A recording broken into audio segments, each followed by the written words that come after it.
Somebody left me a message on my YouTube page. They wanted to know because I said I was going from a two-story home into a uh 1973 Shasta travel trailer. Now they wanted to know why I was going from a two-story home into a RV. Um, and I told them it was I'll do a video on it, and just to let people know more or less. I'm eating a candy. I shouldn't be eating it right now. To more or less know why. Now, the reason for it is I'm gonna kind of do a brief summary of what's going on. Let you guys know the circumstances, because right now it's already set in stone. Can't change it no more. So there, I guess I could just talk about it.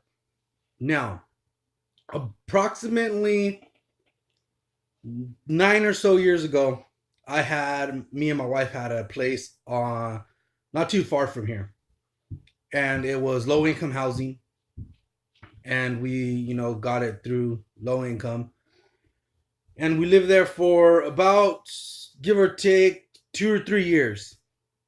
Now, around this time, her mother and father were getting older and things like that. My mother-in-law had started getting signs of dementia, things like that. So we moved in with them. We let our house go. We came over here and we basically lived here with them to help them out around the house and help them with things. I got a job. I started working, and that's how it went. Everything was good. About going on, I say, after we moved in, 5 or 6 years later, my father-in-law's brother passed away. Now, when he passed away, he took it really hard, and he basically drank himself into I guess you could say, a coma kind of state. Not really, but he wasn't eating proper. He wasn't eating at all. He pretty much drank. That's all he did. He didn't eat, and he ended up in the hospital. Now, around this time is when my mother-in-law also got diagnosed with dementia. Now, my father-in-law took that hard, as well as his brother passing. So with that, him and his brother really close, and he basically took it really hard, and did what he did, and took himself. He still had license, still could drive, still do so. He would take himself to the store, buy beer, and come home and hide in the room and pretty much drink. Now, he got to the point where he actually ended up in the hospital for about a month and a half, give or take. Now, in this month and a half, he got diagnosed. He had swelling of the brain. It's called encephalitis of the brain. Now, that's the medical term for it. Basically, what it is the brain had swollen, and the part of his brain that swollen, it affected his short-term memory. So he had amnesia. Not dementia, it was amnesia, where he still knew how to read, write, do everything that he can do in his daily life. He just couldn't hold the conversation. Like, he could hold the conversation, but he couldn't remember a conversation, I should say.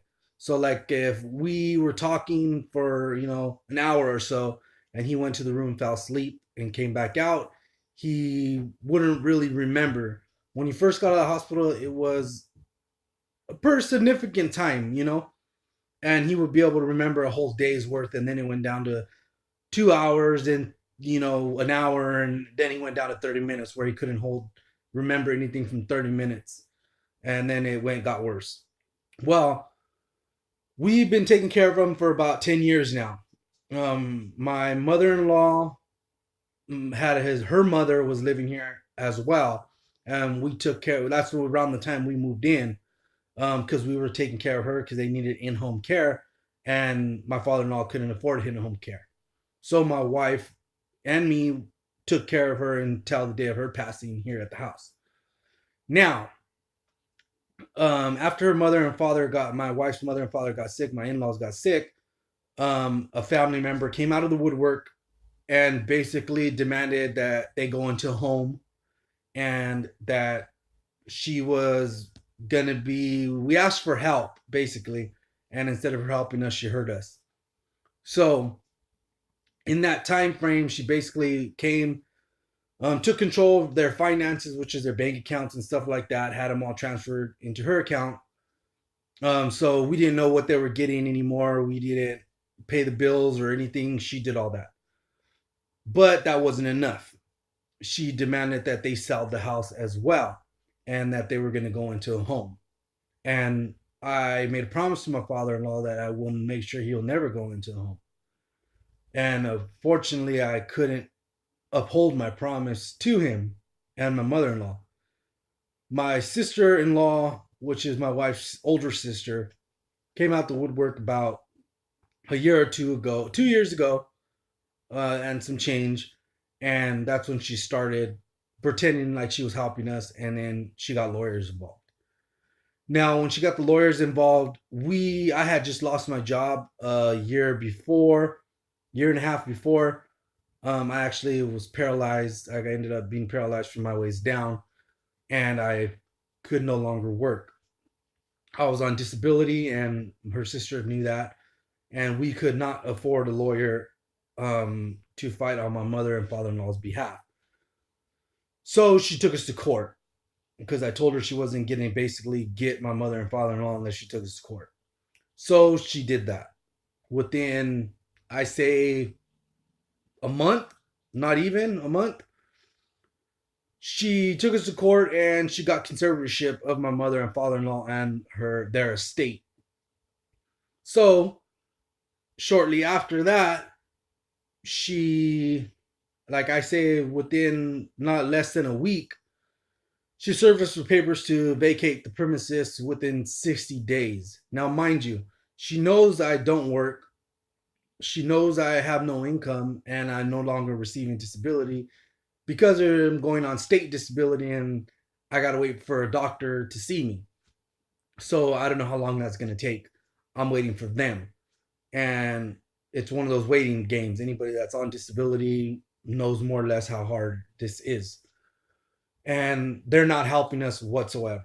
Basically, my sister-in-law told us, sell everything in the house and good luck to you.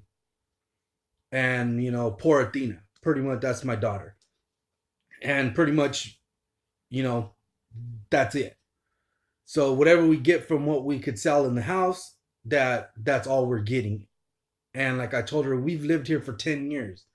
And for her to just go and do that just goes to show you what kind of cold-hearted person she is.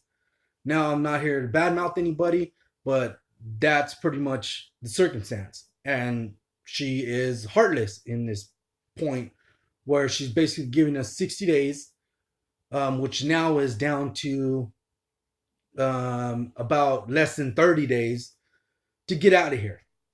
So I went and we bought it knowing we didn't have no income. We couldn't pay for a place every month. We went and purchased an RV with the money from selling the stuff here at the house, the money that we got from another family member that they gave it to us to help us out. Well, it ended up turning into the project you guys see on my YouTube channel before you. I did not see the damage to the RV before it was purchased because it was hidden behind the wall.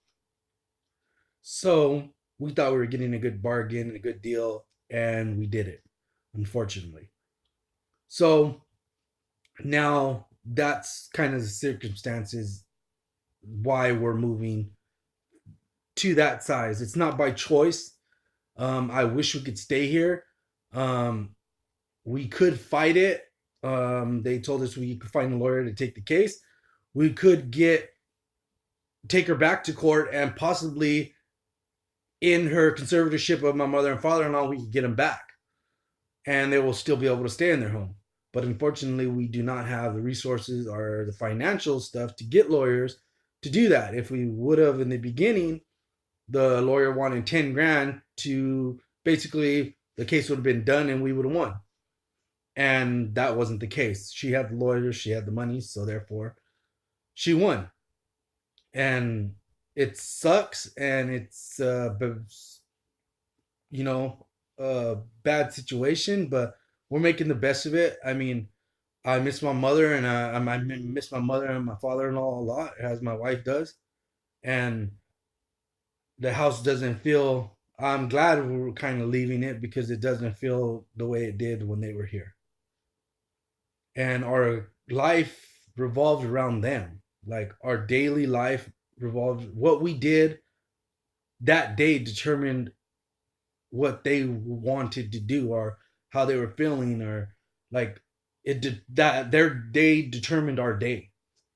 And now that they're not here, it's like we're trying to get ahead, and we're not, and now her sister's demanding that we leave on a certain time frame, knowing we don't have a place to go, or no money, or we used all of our savings and whatever we had when we were living here at the last couple of, like, the last 2 years, because my mother and father-in-law, the sister took their finances, so therefore she wasn't giving us money for them to eat or them to get anything that they needed, so we used our money to do so. And we pretty much went through our savings, and now we're have nothing. And instead of her understanding that and letting and saying, okay, well, you guys took care of my parents, I didn't give you no money for 2 or so years, and they were still eating, being fed, still being clothed, I'll give you money, or I'll help you out to get a place or get on your feet. And that's not the case. She's basically being cold. She's being heartless. She's already won. Like, we know that, and she knows that. But I don't know why she like keeps going with this, like, to make sure we're miserable. I don't know, but basically that's the situation. There's a lot of more in detail things that I could go to, but I don't want to. That's just it'll bring an ugly side out of me, an angry side, and I don't feel I should be angry. The way I see it is, I'm finally gonna get to spend time with my daughter and my wife, and it will just be us and our little family. And of course, I don't want to live in an RV. But I don't mind it because my daughter's happy, my wife's happy, and it's something that, you know, that me and my daughter can go and see things and do things that I've never got the chance to do. Like, she's never been to the beach, and that's our first stop, hopefully. But we have an old truck that my father-in-law left me. He gave to me a while back, and this was before he lost his memory and stuff. He gave me the truck, and he basically told me, at that time I was working and stuff, and he told me, basically that I could have it, and because I always liked it. It's a 92 I guess 92 Silverado Blazer full size, and it's a nice truck. It only has like 112,000 miles on it, and he took good care of it. So that's what we have. And all the whatever else we had, I had another car before I lost my job, and that got taken away. And the sister-in-law took the other car that we had. So we pretty much stuck with the truck. It doesn't have no tags currently, but we're working on that. It takes money to do that, but that's pretty much our situation. And that's why I'm moving. I'm going from a two-story home down to a travel trailer. It's not by choice, but it's what I got to do to keep a roof over my daughter's head. And under the eyes of the state and the law, I guess you could say, CPS or whatever, as long as she's going to school, she has a roof over her head and food in her stomach and her own place to sleep, then they're okay with that. I know, I already checked, because her sister already tried to bring up the subject on trying to get custody of my daughter. And I know that's why she's playing this game that she's doing, that eventually she figures we're going to get kicked out on the street, not have a place to go, and she's going to get a lawyer, try to swoop in and try to take my daughter from me. And that's the kind of person she is. She can't have kids. It was her choice. She's the one who, chose to dispose of the kids, I guess you can say, in a way. I'm totally against that kind of stuff. but that was her choice through her life to not have kids. And now that she's older, she can't have kids. So that was her choice, you know, and now she's trying to make us as miserable as possible, throw us on the street to try to bring lawyers involved and try to get custody of my daughter. And she's a sneaky person like that, and that's the way she is. And I know that. That's why I already cleared it to cover my own self as far as if we move in a trailer, if it's considered okay by CPS and things like that. Growing up, I had my own things with, you know, things like that. So I know more or less know what to do. This, I didn't grow up in a 2-story home. I can tell you that right now. And anybody who knows me knows that, yeah, I never thought I would even be living in a house like this. I was on my own since I was 15 years old, and I just did what I could. I always worked. The longest period of time I've ever been out of work is right now that I've been disabled. It's been about a year and 4 months that I have not worked. And obviously, I'm trying to do this remodel on this trailer. And, you know, I don't let it, being in a wheelchair, prevent me or stop me from doing anything that I feel I can do. Um, and it's just one of them things that you got to tell you got to stay mentally strong, you know, waking up one day in your life being different and it being, you know, you don't have the use of your legs no more, but God willing, they will come back and I will get feeling. I have been doing my exercises. I have been doing what I have to do as far as I can do to try to be able to walk again.